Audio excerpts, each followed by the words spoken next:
Bueno, muchas gracias, Alberto, por estar aquí. Muchas gracias a cada uno de ustedes que están presenciando esta charla, la presentación de este libro. Y lo primero es que uno con lo que tiene que luchar es básicamente con la deshonestidad intelectual que presentan los políticos, de tomar las propuestas que uno hace y fraccionarlas, criticarlos por la parte que ellos fraccionaron, mentiras directas y muchas veces la complicidad de distintos grupos. Porque hay que tener en cuenta que la casta no son solamente los políticos corruptos.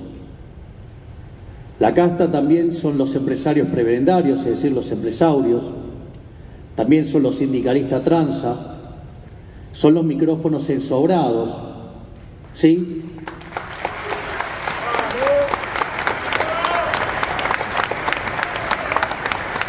Y en ese contexto también los economistas chantas que trabajan para el poder. En ese sentido, nosotros hemos presentado nuestro programa económico en distintos lugares, lo hemos hecho con mucho detalle, hemos explicado las reformas de primera, segunda, tercera generación, eso por ejemplo fue hecho en la provincia de Córdoba. Hemos explicado sobre el caso de eliminar el Banco Central, la competencia de monedas y que a la postre, a los efectos de liquidar el Banco Central podía ser una dolarización, pero que después con el paso del tiempo los individuos podían elegir otra moneda. No solo eso, sino que además hemos sido muy precisos en una determinada cantidad de situaciones y sin embargo nos encontramos con mentiras, con falacias del hombre de paja. Entonces una de las cosas que me voy a dedicar en esta charla es explicar justamente la eliminación del Banco Central y el fin de la inflación, que es el nombre del libro. En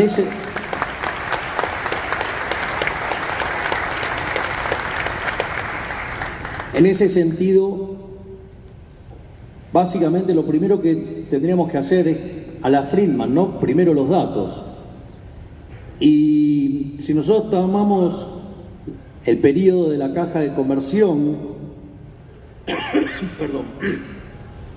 desde 1880 hasta 1935, es decir, el momento en el que se crea el Banco Central, la inflación promedio en ese periodo fue el 0,9% anual.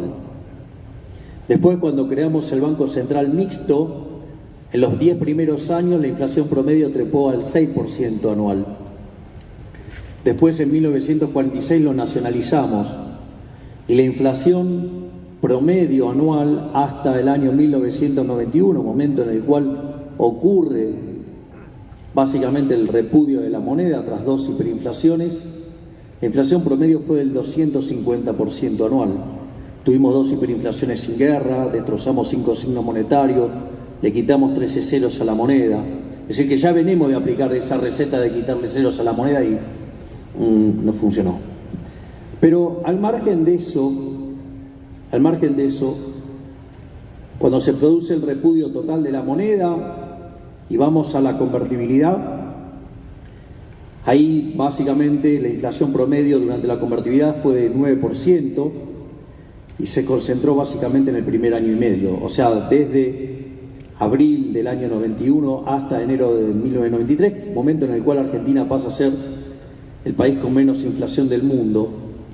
Y ahí también vale la pena hacer una referencia porque el Banco Central era independiente, la regla monetaria era una regla dura, la regla monetaria era tan dura que el dinero era endógeno, determinado por la demanda de dinero, la regla era clara, todo el mundo entendía la regla. No solo eso, sino que además la regla era popular, porque además ganaba elecciones. Y no solo eso, sino que además, que es probablemente lo más importante de todo, es que la regla era muy difícil romperla porque toda la estructura contractual de la economía estaba determinada en función de la regla. Sin embargo, cuando los políticos ladrones no tenían más acceso al financiamiento, ¿qué hicieron? Fueron y rompieron la regla monetaria y empezaron a emitir de nuevo. Y nos dijeron que esta vez iba a ser diferente. Y la inflación de los primeros 4 años del régimen K estuvo cerca del 10%. En los segundos 4 años del régimen K trepó al 20%. Luego, en el tercer periodo K trepó al 30%. Con Macri trepó al 40%. Hoy la tasa de inflación viene viajando al 150% anual. Por lo tanto, no fue diferente, fue igual que siempre. Ustedes no le pueden dar la navaja al mono, los va a matar. Ustedes no le pueden dar un revólver cargado a su potencial asesino, porque los va a asesinar. Si ustedes le dejan el Banco Central a los políticos chorros de la Argentina, los van a afanar como lo vienen haciendo desde 1935.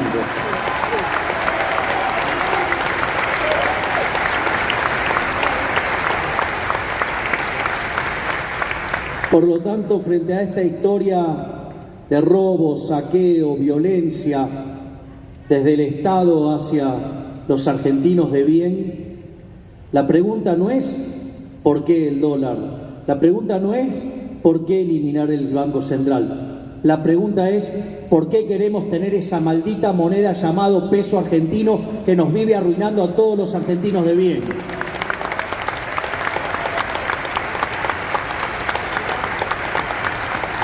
Y en ese sentido, yo les diría que como respuesta a estos delincuentes, tenemos por lo menos 4 argumentos. El primer argumento es de tipo moral. Miren, si yo en este momento me pongo una fotocopiadora acá e empiezo a imprimir billetes, y yo con esos billetes le quiero comprar las cámaras, los celulares, el saco, los zapatos, nadie lo aceptaría, nadie. ¿Por qué? Porque sería una estafa, una falsificación, una estafa. Y eso es lo que hace todo el tiempo el Banco Central cuando emite para financiar al fisco. O sea, es una verdadera estafa, es un robo. Entonces la pregunta es moral. Y no hay una cuestión de relativismo moral, bueno, sí, para un radical obviamente, digamos que son campeones del robo, igual que la coalición cívica y las palomitas tibias, pero la realidad de los otros no hablo porque es casi una obviedad, nombrarlos es sinónimo de hablar de chorros. Pero al margen de eso,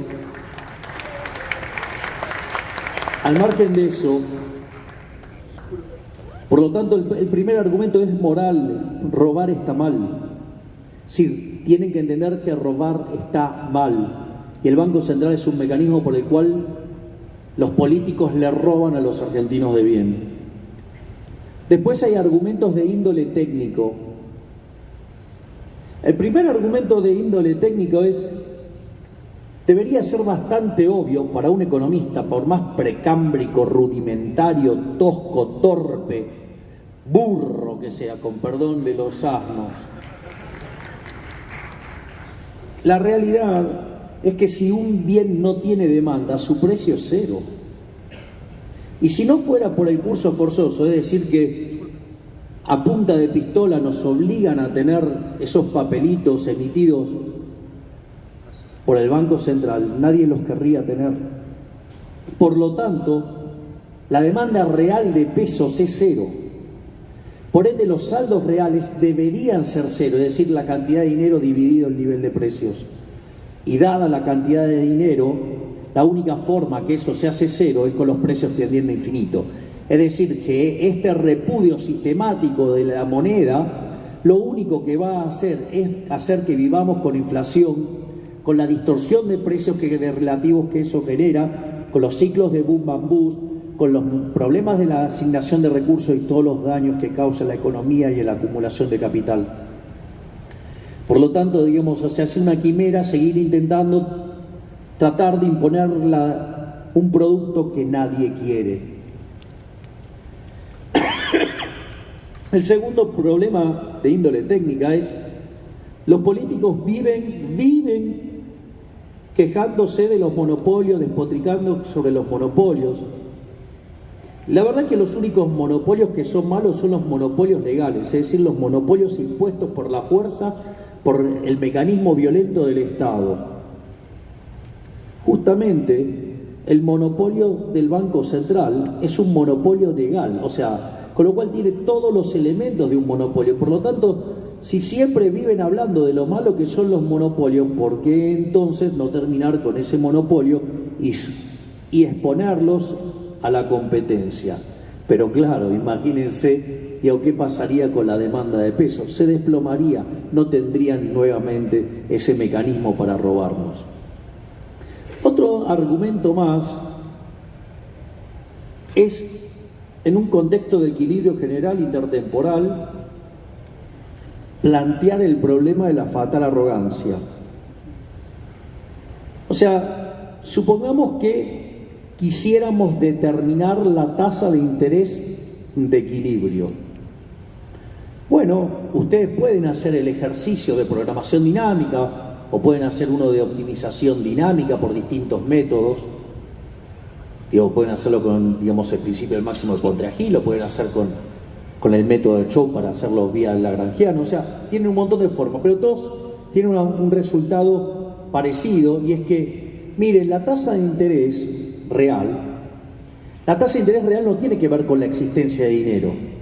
La tasa de interés existe porque existe el tiempo, porque la tasa de interés tiene que ver con un mecanismo de coordinación intertemporal de pasar consumo del presente al futuro y viceversa, o con la producción del presente al futuro o viceversa. En ese sentido, para determinar la tasa de interés, lo que ustedes deberían conocer son las preferencias de todos los agentes de la economía, pasados, presentes, futuros. Por lo tanto, tendrían que saber cómo va a evolucionar la población, las características de esa población, las preferencias de esa población. Deberían además conocer la estructura de bienes pasada, presente, futura. Deberían conocer la tasa de preferencia intertemporal de cada uno de esos agentes a lo largo de la historia de esa economía.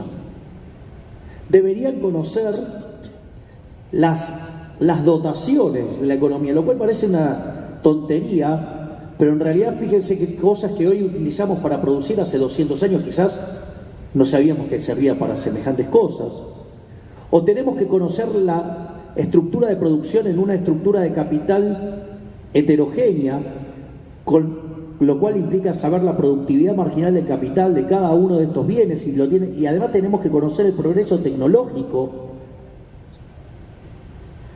Todo eso debería saber el banquero central, y para saber eso debería ser omnisciente, omnipresente, y para además que resulte efectiva la política monetaria a los efectos de lo que quieren hacer, además deberían ser omnipotentes.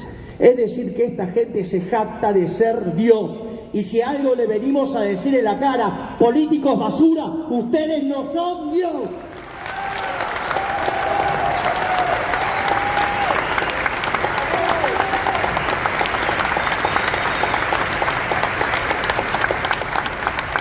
Por otra parte, si lo miramos en el plano legal, o sea, si ustedes miran el plano legal, es muy interesante, porque el Banco Central va e imprime billetes. Ahora, si ustedes lo hicieran, ustedes irían presos. ¿Se dan cuenta que algo puede ser legal, pero eso no lo hace legítimo? Y el Banco Central justamente puede ser legal, pero no es legítimo, porque es una estafa. Una vez que uno comprende todo esto, la cuestión pasa por una cuestión instrumental de cómo se hace la dolarización, que básicamente tiene que ver con la liquidación del Banco Central. No necesariamente usar el dólar, podríamos usar el dólar, la libra esterlina, el yen, el oro, la plata, lo que se le dé la gana a la gente. A mí me da lo mismo, o sea, eso es absolutamente indiferente. Es un problema para liquidar el Banco Central. Pero supongamos que a la luz de la historia de Argentina lo liquidamos en dólares, porque es más fácil, porque estamos todos acostumbrados a usar el dólar. Ahí hay varias propuestas. Las propuestas, ustedes tienen la propuesta del profesor Carlos Rodríguez, que probablemente junto al profesor Alberto Venegas Lynch, con Guillermo Calvo, con Miguel Sidrowski y Julio Hipólito Guillermo Olivera sean los nombres más destacados del análisis económico de toda la historia argentina. Al mismo tiempo tienen la propuesta de Adrián Rabier, la propuesta de Emilio Campo y Nicolás Kachanowski, tienen la propuesta también de Alfredo Romano, la propuesta, no me quiero olvidar de la de Jorge Ávila, o la propia propuesta que hicimos nosotros desde La Libertad Avanza. Las distintas propuestas pueden ser tipificadas en función de la característica del Banco Central en términos de política monetaria y del sistema financiero. Por ejemplo, la convertibilidad era un sistema de tipo de cambio fijo, ¿sí?, con sistema de encaje fraccionario, que la calidad de 1 a 7 es el 3. Por ejemplo, Argentina, política monetaria discrecional con sistema de encaje fraccionario es 1. Los países del mundo que tienen reglas monetarias y sistema de encaje fraccionario es 2. Ecuador, por ejemplo, dolarizado con sistema de encaje fraccionario es 4. Bueno, así hasta que ustedes llegan al nivel 7, que es la propuesta que nosotros hicimos con un sistema de competencia de monedas y básicamente eliminando el sistema de encaje fraccionario e ir justamente a un modelo de free banking. Entonces, en todo ese espectro es como entran las distintas propuestas. Lo que sí también es cierto es la deshonestidad intelectual de algunos colegas o su precariedad intelectual o las dos cosas a la vez.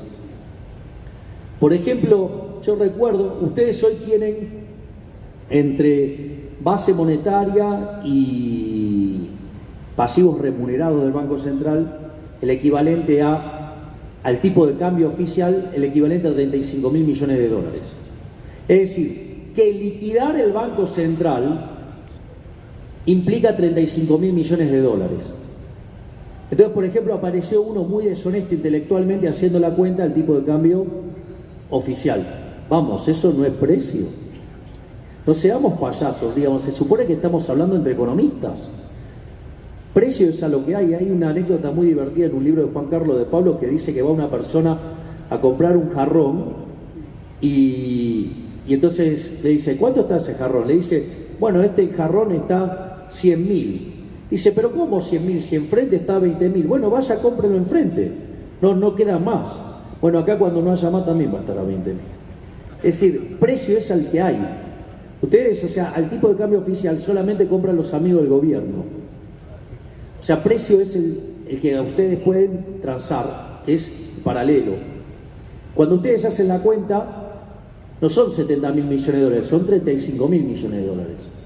Otra cosa también, que un señor que con experiencia en varios cargos dijo que eran 50.000 millones de dólares. ¿Cómo hace para que le dé 50.000 millones de dólares si los pasivos del Banco Central son 35.000? ¿O acaso está pensando en quedarse un vuelto de 15.000 millones de dólares como hicieron con cierta toma de deuda en algún momento y que después terminaron financiando la corrida para financiar a 3 amigos?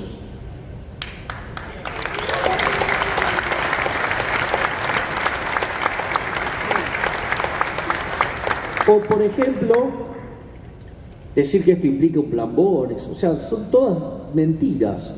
A ver, ustedes tienen que rescatar la base monetaria y ustedes tienen que rescatar las letras. La base monetaria son 11.000 millones de dólares. El caso de las letras son 24.000 millones de dólares. Y ustedes del lado del activo del Banco Central tienen las reservas internacionales netas, que a los efectos, les diría que a los efectos de hacer una dolarización, ustedes no tendrían que utilizar la terminología del Fondo Monetario Internacional.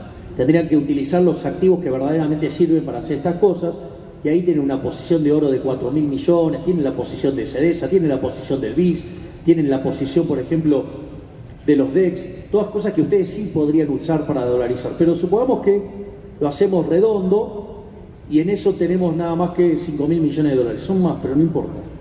Es decir, que nos quedaría por rescatar 30.000 millones de dólares. El Banco Central, les cuento que el máximo acreedor del Estado Nacional es el Banco Central. De los 400.000 millones de dólares que debe el gobierno nacional, 75.000 se los debe al Banco Central. Bueno, esto es muy interesante, porque cuando ustedes hacen el cómputo de la solvencia intertemporal y los precios de los bonos y demás, no hacen la limpieza del sistema previsional, no hacen la limpieza del Banco Central, no hacen la limpieza de todos esos instrumentos. Porque de hecho, si lo hicieran, esos activos valdrían cero, por ende, el tipo, digamos, o sea, la moneda valdría cero y, por ejemplo, ustedes tendrían una hiperinflación porque no tendrían esos pasivos un correlato en los activos.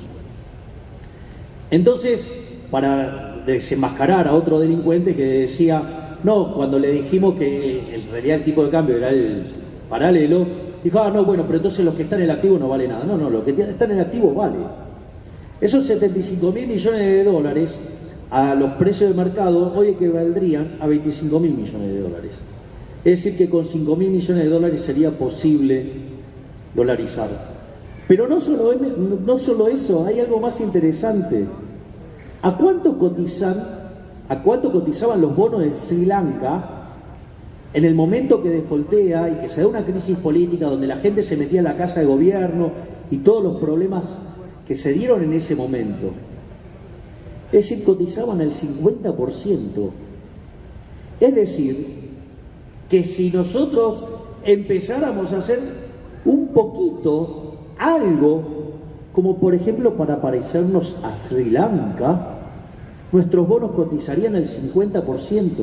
Quiere decir que los activos del Banco Central, esos activos, estarían en el orden de los 40.000 millones de dólares. Entonces, la pregunta habría que preguntarle a los políticos basura, ¿a ustedes les parece muy ambicioso pretender ser como Sri Lanka? ¿O acaso son tan degenerados que nos quieren empobrecer tanto hasta convertirnos en la villa miseria más grande del mundo? Que sean sinceros y que digan lo que quieren, porque en el fondo sí es posible hacerlo. Lo que no es posible es hacerlo con los caraduras delincuentes del Frente de Chorros y tampoco con los otros delincuentes de guante en blanco y mejores modales que Juntos por el Cargo.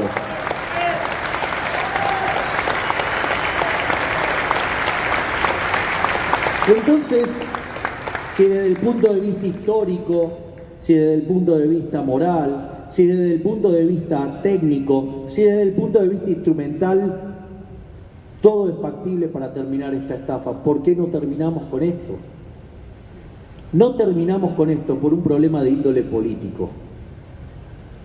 Los políticos, por ejemplo, este gobierno de delincuentes que tenemos en este momento, durante los 3 primeros años de gestión, bueno, de degestión o de desorden, no sé, pónganle el nombre que ustedes quieran, nos robaron 16 puntos del PBI con financiación monetaria del déficit fiscal.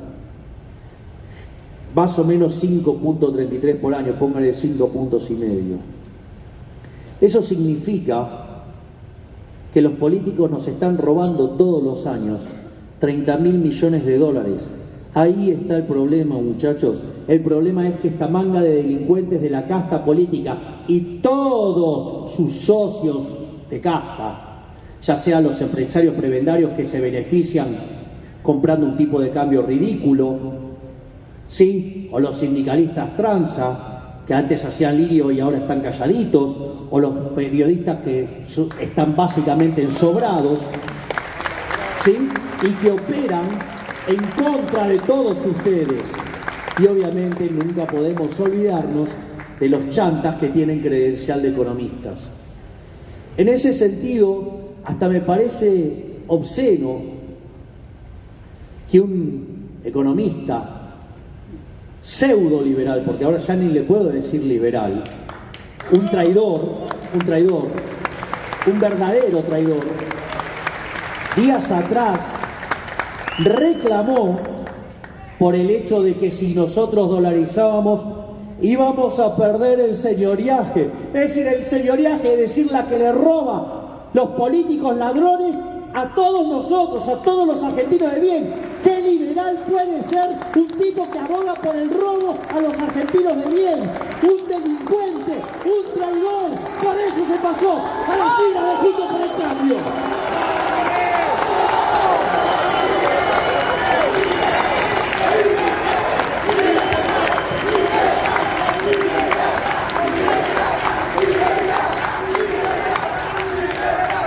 Y finalmente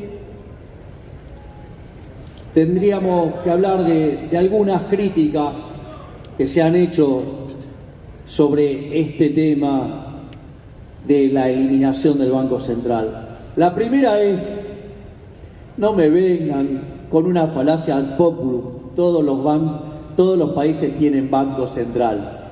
Si pensáramos así, en el año 1813 todavía estaríamos defendiendo la esclavitud. Por favor, dejen de hacer argumentos tan ingenuos.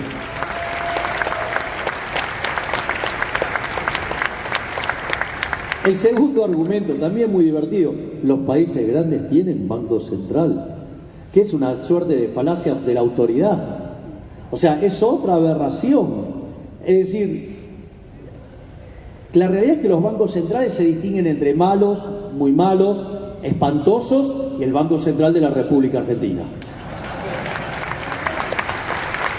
Por lo tanto, que lo haga un país chico, grande, me da lo mismo. No solamente eso, sino que además, otra de las aberraciones fue, por ejemplo, decir que esto se parecía a la convertibilidad. No, muchachos, eso no se parece a la convertibilidad. No sean mentirosos. Lo interesante de esta reforma es que es irreversible. El chorro de Correa, Rafael Correa, cuando quiso volver al Sucre en Ecuador, lo intentó 2 veces y fracasó. Porque como dice quien fue el presidente de Ecuador en aquel momento, Jamil Jamouad, dice, lo único que era más popular en Ecuador que Correa era la dolarización. Y por eso no pudo quitarla. Porque además los ingresos de los ecuatorianos se multiplicaron por 10 veces. Es mentira que les va mal. Les fue muchísimo mejor. Porque los que aplicaron la receta de los que dicen acá que lo van a hacer bien. Se llama Venezuela y terminó siendo otro desastre.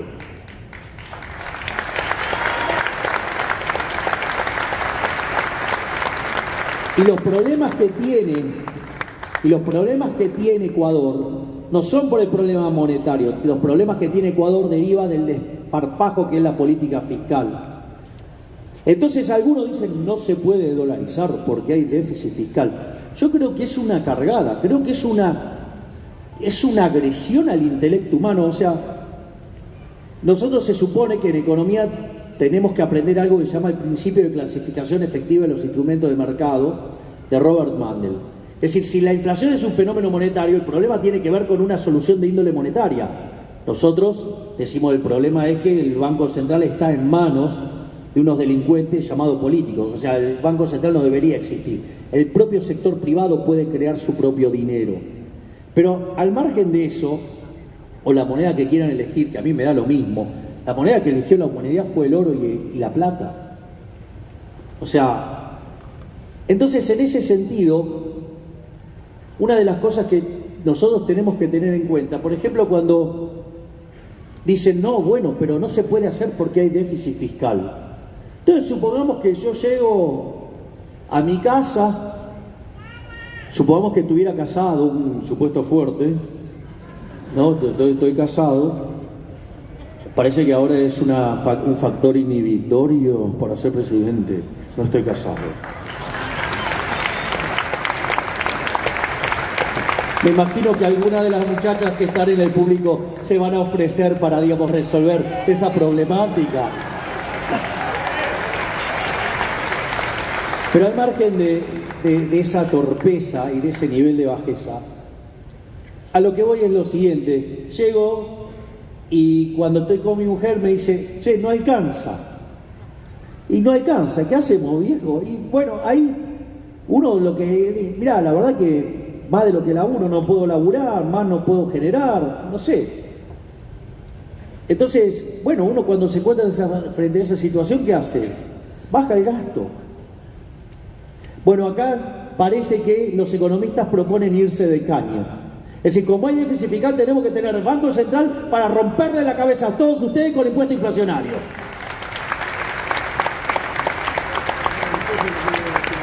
Ok. Entonces, gracias, jefe. Es que me está diciendo que se está agotando el tiempo.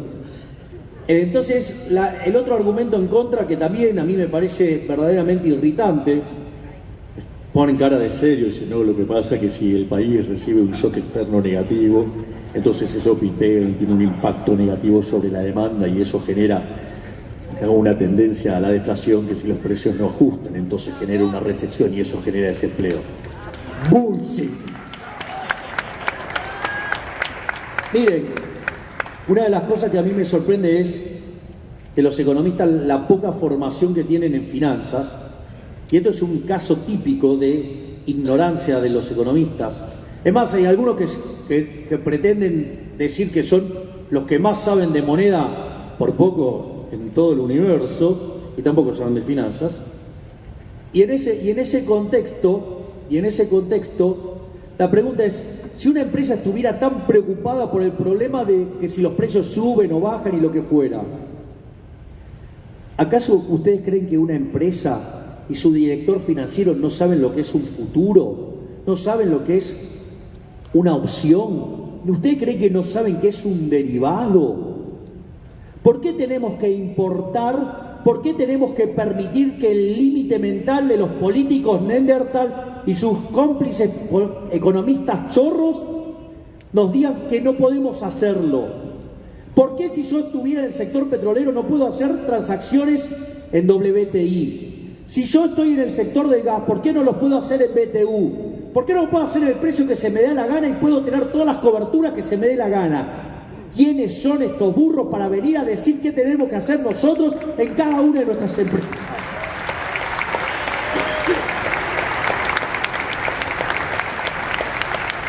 Y finalmente, es decir que hay desempleo. Miren, si hay desempleo, el desempleo existe porque existe rigidez en el mercado laboral. De vuelta, si yo tengo una pérdida en el motor del auto, ¿sí? No llamo al cocinero, llamo a un mecánico. Bueno, tengo que ir y arreglar el problema del mercado laboral, tengo que hacer... Por eso nosotros hablamos de la flexibilización laboral creando un sistema de seguro de desempleo hacia adelante. Pero claro, si aceptaran eso, tienen que reconocer que están mintiendo y tienen que reconocer que nosotros sí tenemos un programa económico consistente y que es a 40 años, que son 3 familias de reformas, que tiene secuencialidad, y no como ese mentiroso que hablaba del mejor equipo de los últimos 50 años y que dijo que iba a tener un programa económico en diciembre y todavía no tiene nada. Que dejen de mentir, los únicos que tenemos propuesta acá somos nosotros, los únicos que tenemos una Argentina libre somos nosotros, y los únicos que vamos a lograr sacar al país de este pozo somos la Libertad Avanza. ¡Viva la libertad, carajo! ¡Viva la libertad, carajo!